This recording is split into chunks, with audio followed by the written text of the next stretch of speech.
What's up, guys? It's Bone here, and just watch that entrance into the map. That's just fantastic. Well, again, we're going to be doing my 2 cents, but instead I'm going to be doing my 5 cents, because that's pretty much all I get off of YouTube every month. So, yeah, it's pretty hard making money off of YouTube with 140 subscribers. But today, let's talk about Battlefield 1 with my 5 cents on the whole game. And let's start actually at Battlefield Hardline. If you don't know, Battlefield Hardline is, well, one of the biggest fails that EA ever did, but also EA did learn a metric fuckton. Notice that guy's backpack really glitched out there. But at its core, Battlefield 1 has a lot of similarities to Battlefield Hardline, and when you hear me say Hardline, you're thinking that's fucking cops and robbers, right? Yeah, but it's a lot of difference. But they got a lot of UI developments from it. Minimap is similar. The squad screen is same, and also this screen that we see here with the semi-transparent bottom banner and top banner actually is quite reminiscent of Hardline. If you don't believe me, go check it out. But today I'm going to be talking about the shitty differences and the bugs of Battlefield 1, along with the amazing things that we have in Battlefield 1 that are completely new, amazing, and just plain off insane. This game, honestly, is going to be one of the best ones, because, well, the standards we have to compare to is No Man's Sky, Call of Duty Infinite Warfare, and, yeah, great stuff. So, let's get right into this shitty video again. So after stating I'm going to get right into this about 5 times before we get to this point, let's actually talk about Battlefield 1. Well, first let's start out with Battlefield Hardline, and I guarantee I'm going to lose about 90% of my viewers at this point. But EA did learn stuff from Battlefield Hardline. First of all, don't do cops and robbers. That was the biggest fuck up you ever could have done. Now, secondly, there's a lot of UI changes and a lot of buffs behind the scenes to the Frostbite engine that we obviously don't know. I don't know, but I'm going to take some assumptions here. Now, these aren't actual factual things that I'm going to say, but there's some assumptions here that I'm going to assume that EA has learned from Battlefield Hardline and 4 being one of the longest running and most successful Battlefield games to this date. First one is the UI changes. If you notice the Battlefield 1 UI, once you're in the spawn screen, or the death screen, to say the least, you notice that it's a semi-transparent, like a blurry bar at the bottom, so you still kind of have a clue what's going on as long as it's up front in your face. Now, if there's a sniper 300 meters out, you're not going to be able to see that. It's going to be like one blur pixel. But if they're up front in your face, you're going to be able to know that they're prone, waiting for you to get revived or something like that. And that's honestly one of the best things you can do. Yeah, so they've done a lot of changes from Battlefield Hardline and implemented them into Battlefield 1. I know a lot of people are gonna be like, no. You must have Battlefield Hardline as the wrong game. Hardline was a flop. Well, it was a fucking flop. It was one of the biggest flops that EA has ever had.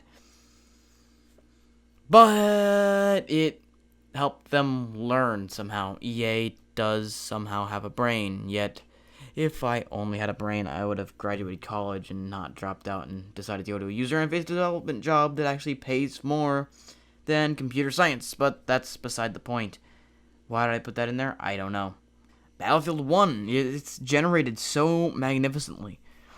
Details like on the scope of your default rifle with the recon class, or the scout class as it's now called, is actually very accurate. I've seen pictures and video of a scope very similar, the actual model that actually is, and it does have that brass plate on top, and that brass plate actually is used as a method for identifying different ranges and stuff and the different scope settings. It's basically a user manual mounted to your scope.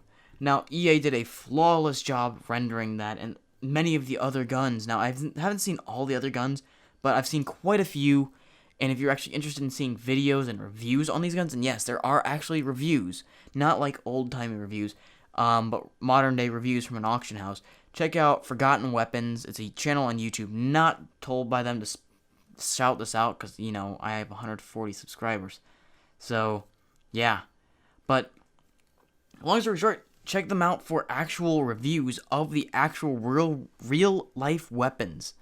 Now, of course, the beta is full of fucking bugs, and we run into them all the time, but it is a beta at its core, and we accept it because Battlefield 1 needs a beta. Like every other game needs a free open beta, and some other games need a paid beta to make a little bit of extra revenue.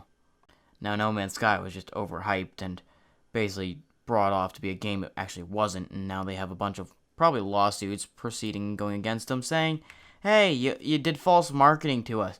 You know what? Fuck you. You're getting a lawsuit. You know what? Fuck you. You're getting another lawsuit. And then it's going to turn into a class action lawsuit pretty quickly. But back to Battlefield 1. After I've played Battlefield 1 for probably about 5 to 10 hours, unlike 90% of the people playing the game who've played it for probably about 200 hours, I found it to be actually one of the most fun games I've played yet.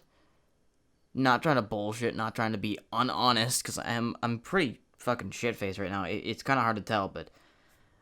Well, I'm Russian by blood, but I've lived in the U.S. for years, so I've lost the Russian accent, unfortunately. But you know what? Fuck you. Stop judging me. But yeah, so... At its core, Battlefield 1 is one of the best games, and I'm going to be definitely pre-ordering this shit after the beta drops, because I find Battlefield 1 to be one of the best games I've played, and I've said that about a dozen times. But there's a lot of bugs still, but EA obviously is working on them since this is the beta version that we all are having so much fun. Now, map design, from what I've seen from the other map, that's the town-centric one that we have not been able to play on. It was a early access, or the one that all the YouTubers were able to play on. Yeah, we hate them for that, but you know what, fuck it, we'll roll with it. We'll get to play that map eventually. I kicked my desk. Sorry about that. But, so the main map we have right now, the only one, that we might get another one pretty soon, EA did not announce an end date for the beta, so I have my hopes up. I hope you do too. But the map that we have for the beta, or that we were given for the beta, is very sniper-centric, to say the least. B flag, A flag, G flag are all very long-range flags to get to, and E flag, I think it is, the one that's way out in the middle of freaking nowhere. You literally have to use a vehicle or a plane or something to get there in a decent amount of time.